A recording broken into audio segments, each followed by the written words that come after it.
Assalamualaikum warahmatullahi wabarakatuh. Kembali lagi dengan saya Ayulia Bitasasmita dari Prodi Ilmu Pemerintahan Angkatan 19 kelas A dengan NIM 1910511006. Sini saya akan presentasikan hasil resume saya, yaitu materi AIK 3 tentang elaborasi kebangsaan Muhammadiyah di Indonesia yang bersumber dari video milad AIK yang ke-107. Sejak awal berdirinya Muhammadiyah memiliki usaha untuk membuat bangsa Indonesia itu, tepatnya para umat Islam, yang lebih cerdas.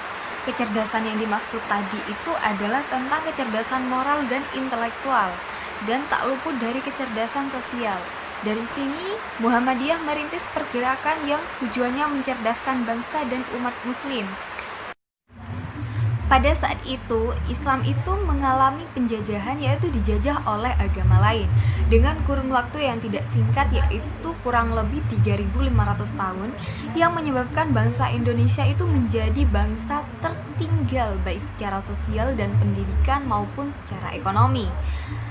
Jadi Indonesia pada saat itu sangat miskin dan dapat dikatakan bodoh karena terpecah belah oleh politik. Jadi Indonesia itu tidak dikatakan merdeka secara politik. Kejadian tersebut menjadikan umat Islam sebagai umat yang terbelakang dan terbesit dalam nalar pemikiran Kiai Ahmad Dahlan untuk mendirikan organisasi Muhammadiyah ini, yaitu implementasinya dari organisasi ini dengan mengadakan pengembangan pendidikan di rumahnya. Dalam pembentukan organisasi ini terinspirasi dari surat Al-Imran ayat keempat, yang di dalam ayatnya memiliki spirit dan dinamis dan pergerakan yang menjadi salah satu bentuk ajaran Nabi Muhammad SAW, yang yakni mengeluarkan umat Islam dari kegelapan dan menjadi bersahaja, dan juga termasuk dalam hal kecerdasan. Jadi kandungan dari surat Al-Imran adalah untuk mencerdaskan kehidupan bangsa dan alam semesta. Jadi organisasi Muhammadiyah ini mau mengikuti jejak Nabi Muhammad, yang bentuk implementasinya dengan membentuk atau mendirikannya sekolah dan perguruan tinggi Muhammadiyah, atau juga panti asuhan sebagai peradaban maju. Dan tujuannya ini sama, untuk menjadikan Islam dengan peradaban yang lebih maju. Ini merupakan urusan yang sangat besar. Kemerdekaan Indonesia saja tidak dapat menjadi tonggak kita untuk maju jika tidak diisi. Jadi Muhammadiyah menciptakan sarana pendidikan dan organisasi dakwah yang bertujuan untuk memperkokoh kemerdekaan Indonesia, dan telah diakui oleh masyarakat dan pihak pemerintah.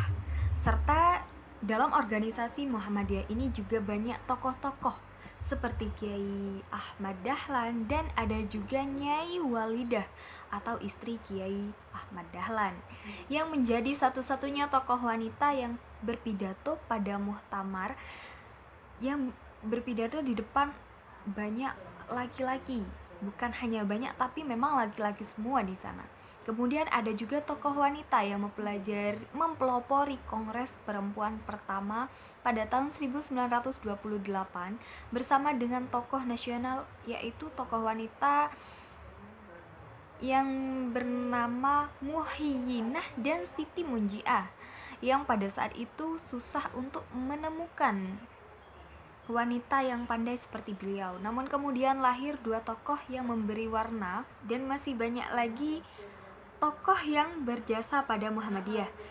Jadi pada saat itu Insinyur Soekarno tertarik terhadap Kiai Ahmad Dahlan dan organisasi Muhammadiyah,